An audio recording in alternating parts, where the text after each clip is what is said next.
Welcome po kayo sa ating programa ngayon. Ang ating pong topic ay ano ang tunay ng dahilan ng bangungot. Meron po kasi tayong nanonood sa aking Facebook page. No? Sabi niya, lagi po kasi akong binabangungot. Tulad po ngayon, hindi ko alam kung bakit pero simula nung nag-aaral pa lang ako ng high school, madalas akong binabangungot sa aking pagtulog. Kaya ano po kaya ang dahilan? Bakit ako laging binabangungot? Parang sabi nga magdasal daw lagi. Nagdadasal naman po ako lagi, pero ganun pa rin. Baka meron po bang ibang reason bakit ako binabangungot? Mag-subscribe po kayo sa aking YouTube channel, Rose Alfonso. Click nyo rin po yung subscribe, pati yung bell, para ma-update kayo sa aking mga bagong video. At sa akin naman pong official Facebook page, Patnubay sa Kalusugan. Subscribe din po kayo, i-click at follow, i-share ninyo para marami kayong ma-share sa inyong mga kaibigan. Ngayon po ay talakayin natin ang tunay na dahilan ng bangungot. Hindi pa rin po lubos na naunawaan ito, pero may ibang mga theory tungkol dito. Yung tinatawag nating REM, Sleep Behavior Disorder. Ang tawag po dito, RBD, as in R, rabbit, B, boy, D, yung dot, yon RBD. Ito ay isang, sleep behavior disorder. Ito po isang neurological disorder kung saan ang mga tao ay kumikilos ng aktibo habang natutulog, na maaring magre-resulta ito ng bangungot. Ito pong sleep behavior na ito, itong RBD, ay ito po ay may detalyadong paliwanag ito. Ito pong RBD na sleep disorder, ang acronym po nito ay REM, no? Rapid Eye Movement. Rapid Eye Movement. Ito po isang yugto ng pagtulog kung saan nangyayari ang karamihan sa ating mga panaginip. Ang normal na pagtulog, ang ating katawan ay paralisado habang nasa rapid eye movement stage tayo upang maiwasan natin may sagawa ang mga kilos nating napapanaginipan. Ito pong RBD, isa pong condition kung saan nababali ang natural na paralysis na ito. Ang mga taong merong RBD ay maaring kumikilos ng aktibo at marahas habang nananaginip. Maaring magresulta ito sa pagsuntok, pagsipa, o paglakad-lakad habang sila ay natutulog.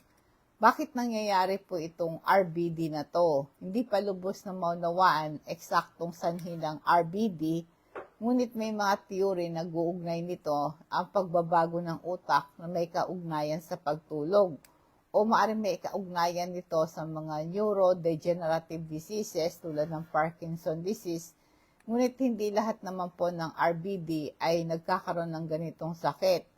Ang simptoma po ng RBD, pagkilos ng aktibo habang natutulog, pagsigaw o pagsasalita habang natutulog, paglabas mula sa kama, pagsuntok, pagsipa, o iba pang marahas na kilos habang natutulog. Ang pagkakaroon po ng pasa o sugat dahil sa mga kilos habang natutulog. Yan po ang mga simptoma na makikita mo sa RBD. Mag-take po kayo ng vitamin C para lumakas ang immune system. Napakahalaga nito para matulungan ng katawan panlaban sa infection dahil tumutulong ang vitamin C sa production ng white blood cells. Ito yung ating body defense panlaban sa germs. Madali ring gumaling ang sugat mo dahil nagpo-promote ng formation ng bagong tissue at nag-i-improve yung iron absorption kaya mula sa pagkain mo. Kaya kung anemic ka, maputla ka, para po yung ma-absorb mo yung iron na gumagawa ng red blood cells sa pagkain mo, mag-take ka ng vitamin C. Samahan ng Super B Complex, ito ay combination ng 8B vitamins. Ito po ay nakakatulong sa mga kulang sa tulog, very stressful, at kulang sa lakas. Ito'y inumin nyo sabay 30 minutes before breakfast. Wala pang kain. Ano po ba itong epekto ng RBD? Ang panganib sa pinsala, ang mga taong may RBD ay maaaring masaktan ng kanilang sarili. Tandaan niyo po, yung RBD, ito po yung habang tulog, naglalakad. Habang tulog, nagsisisigaw. Habang tulog, maaaring manuntok o sumipa, no? Maaaring nilang saktan ng kanilang sarili o yung kasama nila dahil sa kanilang mga kilos habang natutulog. Meron kang disturbing na pagtulog. Ang RBD, isang maaring pagdulot na hindi magandang pagtulog para sa taong may condition para sa kanilang mga kasama. Kaya po nagkakaroon ng ganito, yung bangungot, yung RBD, yung habang tutulog ay naglalakad, habang natutulog, sumisigaw, habang natutulog, nagsasalita, ganon. Maring dahil sa kapaguran o pagkairita, ang hindi magandang pagtulog ay maring pagresulta ng pagkapagod, pagkairita at mga problema sa konsentrasyon sa araw. Ang paggagamot po sa RBD, yung mga natutulog na naglalakad habang tulog, ganon, ang mga gamot nito ay makakatulong ang pagkontrol ng simptoma ng RBD. Mga reseta ng doktor, syempre, tsaka yung therapy. Merong silang therapy para makatulong sa RBD, matutunan ng relaxation technique, paraan mapabuti ang kanilang pagtulog. Importante kung ikaw may isang kilala mo nakakaranas ng simptom ng RBD, tandaan nyo po ang RBD, ito po yung mga taong nagiging yung kumikilos sila habang natutulog. Sumigaw, nagsasalita, naglalakad, no? Mahalagang kumonsulta sa doktor para sa tamang diagnosis ang paggagamit nito. Maganda po mag-take kayo ng lecithin para ma-break down yung fats, mag-transport ito throughout the body para ma-improve din yung cholesterol, mag-prevent ang heart disease, para ma-improve yung memory at learning and attention and concentration, para protektahan ng brain sa damage. Yan po yung lecithin, no? Kaya para wag kang maging ulyanin o makakalimutin, mag-take po kayo ng lecithin. Yung bangungot o yung nightmare, ito isang maaring habang natutulog ka, meron kang panaginip na nakakatakot, no? Na nagdudulot ng bangungot. Kaya ang paliwanag tungkol po sa bangungot para sa maging malinaw ang konsepto nito, ang yung bangungot, ito po yung may mga panaginip na nagdudulot ng matinding takot, pagkabalisa o pagkalungkot. Ang mga nilalaman po ng bangungot ay maaring magkakaiba-iba, ngunit kadalasan po may kinalaman sa mga bagay na kinatatakutan mo, pinag-alalaan, yung nag-aalala ka, nagdudulot ito ng bangungot. Kapag nagising ang isang tao mula sa isang bangungot, maaring maranasan nila ang physical na simptoma tulad ng pagpapawis, pagbilis ng tibok ng puso, at mahirap na paghinga. Ang emotional na epekto ng bangungot ay maaaring tumagal pa lang sandali pagkatapos magising. Ang karaniwan sanhi, ano po ba ang karaniwan sanhi ng nightmare or bangungot? Stress at saka anxiety, ang malaking pagbabago sa buhay, mga problema sa relasyon, mga problema sa trabaho na nagdudulot ng stress at pagkabalisa. Maring natitrigger yung panaginip na masama habang natutulog ka. Ang mga nakaranas ka ng trauma tulad ng sakuna, aksidente o pag-aabuso, malamang nagkaroon ka dito ng nightmare. Pag natutulog ka at the back of your mind, bumabalik-balik yung karanasan mo na yon. May mga gamot po tulad ng antidepressant at beta blocker, magdulot ito din ng ng maaring isang side effect, no? Ako naranasan ko nung nagkaroon ako bago pa lang ako nagkaroon ng GERD, no? Nagko-cause ng pananakit ng dibdib ko. Binibigyan ako ng gamot ng doktor sa high blood, sa puso. Pero ang nagiging epekto nito, ang dami ko napapanaginipan na hindi maganda. Nung tinigilan ko yung gamot na yun, dahil wala naman akong sakit sa puso, nawala na po yung nightmare yon. Mga sakit na mental, yung mga nababangungot, may nightmare, maring meron kang sakit na sa mental tulad ng post-traumatic stress disorder o kaya depression. Yung mga PTSD, halimbawa, ikaw ay isang sundalo, ikaw ay sumabak sa barilan, sa gera, pagka umuwi ka na, nagkakaroon ka ng PTSD. Ito isang uri ng depression. Malamang nagkakaroon ka din ng mga masasamang panaginip pagka nakaranas ka ng mga traumatic na experience. Mga sakit na physical, may mga sakit tulad ng sleep apnea, ito'y maaring ambag sa pagkakaroon ng bangungot. Paano po mabawasan ng pagkakaroon ng bangungot o nightmare? Kailangan po matuto kayo ng relaxation techniques para malabanan mo yung depression mo. Tulad po ng deep breathing, meditation, prayer. Nakakabawas po ito ng stress at anxiety. Iwasan nyo lang po yung mga stimulant like caffeine and nicotine. Maring ito yung nagpapapalala sa simptomas sa anxiety mo. Nagdudulot po ito ng nightmare. Pagpapanatili ng regular na schedule sa pagtulog. Ang pagtulog at pagising sa parehong oras araw-araw, makakatulong ito para ma-regulate ang sleep cycle nyo. Palaghilikan na isang nakaka-relax na kapaligiran sa silid tulugan. Ang isang madilim, tahimik at komportable na silid tulugan ay maaaring makatulong to sa pagpapabuti ng kalidad ng iyong pagtulog. Pag-iwas sa mababigat na pagkain, pag-inom po ng alak bago matulog, iwasan nyo yan. Ang mga mabibigat na pagkain, no, yung mga karne, ganon, pag-inom ng alak, magdudulot ito ng hindi magandang pagtulog at nag-aambag ito sa pagkakaroon po ng bangungot. Kailan dapat kumonsulta sa doktor kung iyong mga nightmare ay dudulot ng malaking abala sa iyong pang-araw-araw na buhay. Kailangan ng professional na tulong. Ang isang therapist o psychiatrist ay maaaring magbigay sa iyo ng mga strategy para mere-recommenda sila ng mga gamot na kailangan mo. Meron tayong oil na crystal oil, concentrated plant extract ito, nakaka-reduce to ng pain at inflammation. Kaya kung meron kang masakit na bahagi ng katawan mo, kalamnan, muscle, kasukasuan, mga batok mo, sakit ng ulo mo, pahiram mo lang ng crystal oil. Pag nagsisimula pa lang yung sipon mo, magpakulo ka ng tubig, patakan mo ng 1, 2, 3 patak ng crystal oil. Pag kumukulo na yung tubig, langhapin mo yung singaw, langkapin mo, nakakalis ng bara ng ilong. Maganda to sa sinusitis, no? Arthritis, muscular pain. Nag-improve din ito ng masarap na tulog. Nakaka-relieve ng headache, mga hilo, baradong ilong.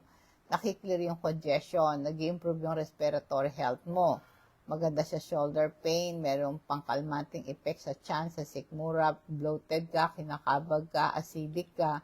Maganda, susuka ka, pahiran mo ng crystal oil yung sikmura mo. Kaya kung hindi ka rin kakagatin ng lamok, tanggal ang katiden pag nakagat ka. Itong ating crystal oil. Available yan sa Patnubay, no? Kung gusto magpa-deliver, i-chat nyo lang ako, i-PM mo ko sa aking Facebook page, Patnubay sa Kalusugan.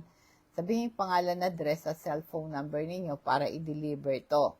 Yung sakit na apnea, ito isang condition kung saan ang tao ay humihinto sa paghinga habang natutulog na maaaring magdulot ito ng paggising at bangungot. Ano po ba yung sleep apnea? Hindi lamang po pagtigil ng paghinga, bagamat ang pagtigil sa paghinga ay isa pang pangunahing simptoma ng sleep apnea, hindi ito tanging senyales. Ang mga taong merong sleep apnea ay madalas na nakakaranas ng mababaw na paghinga o pagbabago sa ritmo ng kanilang paghinga habang natutulog. Meron pong dalawang pangunahing uri ng sleep apnea. Ito yung obstructive sleep disorder, no? Ito po isang pinakakaraniwang uri kung saan ang tissue sa likod ng lalamunan ay nagbabara o sa daanan ng hangin, yung central sleep apnea na tinatawag. Nangyayari kapag ang utak hindi nagpapadala ng tamang signal sa mga kalamnan na kumukontrol sa paghinga. Bakit nagdudulot ng paggising at bangungot ang sleep apnea? Kakulangan ng oxygen kapag humihinto ang paghinga, bumababa ang antas ng oxygen sa dugo, nagiging sanhi ng pagising ng tao upang makahinga. Hindi magandang kalidad ng pagtulog. Ang mga may madalas na pagising ay nakakagambala sa rapid eye movement. Ito yung yugto ng pagtulog kung saan nangyayari ang karamihan sa mga panaginip, yung rapid eye movement. Ito'y baari magdudulot ng mga kakaibang panaginip o bangungot. Nakakapagod o nakakarita. Ang hindi magandang kalidad ng pagtulog, resulta ng pagkapagod, pagkairita, problema sa concentration sa araw-araw. Kaya nga po yung ibang simptomas ng sleep apnea, malakas na paghilik, pag-antok sa araw, masakit ang ulo sa umaga, pagkairita, problema sa memorya at concentration, mataas na presyon ng dugo, may diabetes, heart disease. Bakit mahalaga na bigyan mo ng pansin ng sleep apnea? Ang sleep apnea ay isang seryosong condition. Maring nagdudulot ito ng iba't ibang komplikasyon sa kalusugan kung ito'y dapat ito'y matukoy at magamot. Paano po ito natutukoy? Yung sleep study, isang pagsusuring ginagawa sa isang espesyal na laboratory upang masubaybayan ang pattern ng paghinga at pagtulog. Ang mga resetang gamot nakasalalay sa condition mo, no? Kaya kailangan din po isama din po isang therapy na tinatawag na CPAP. Ito'y Continuous Positive Airway Pressure. Isang makina na nagbibigay ng patuloy na daloy ng hangin upang mapanatiling bukas ang daan ng hangin. Kaya minsan po di natin alam pagka natutulog tayo sa lakas ng hilik natin, nakabuka yung bibig. Kaya kailangan meron agad kayong tubig para maiwasan ang panunuyo ng throat. Inom agad kayo kahit 1 o 2 lagok na tubig na maligamgam.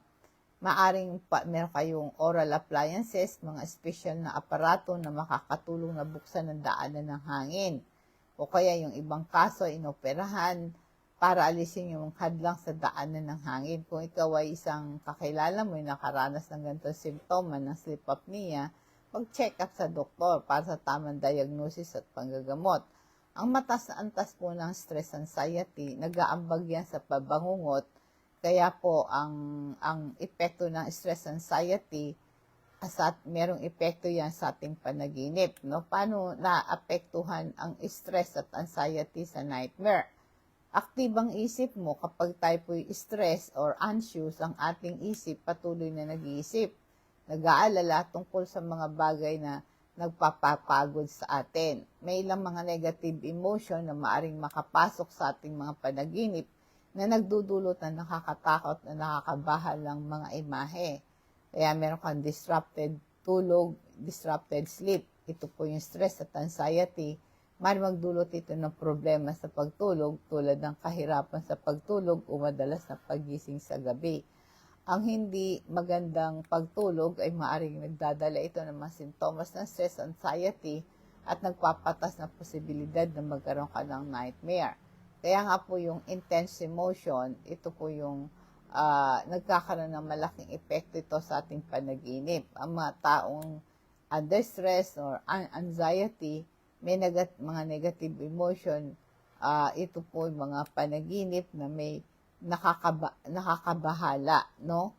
Kaya nga po yung mga sitwasyon na maaaring magdulot ng stress-related nightmare, malaking pagbabago sa buhay, malapit sa isang bagong lugar, o pagsisimula ng bagong trabaho o paghihiwalay, maaaring sanhi din ito ng stress at anxiety.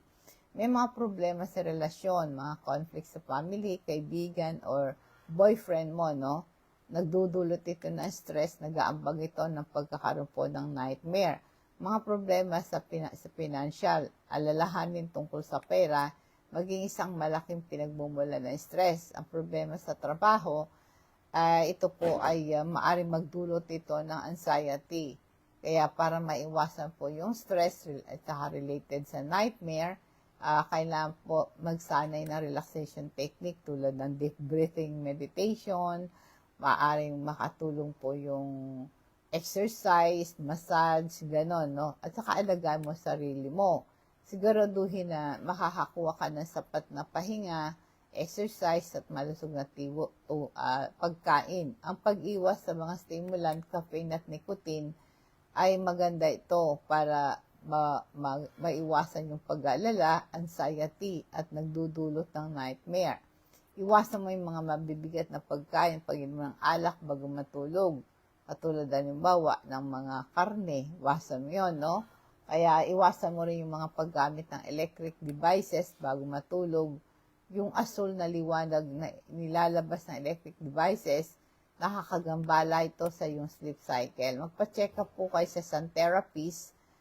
Nagdudulot ito ng malaking abala yung stress mo. Kailangan mo ng professional help. Tandaan, ang bawat tao may iba't ibang paraan sa pagkaya ng stress at anxiety. Kung iyong mga nightmare nagdudulot ng malaking abala sa pang-araw-araw mong buhay, makailangan mo ng professional na tulong. Kailangan ng medication, mga antidepressant, mga beta blockers para maiwasan ng bangungot.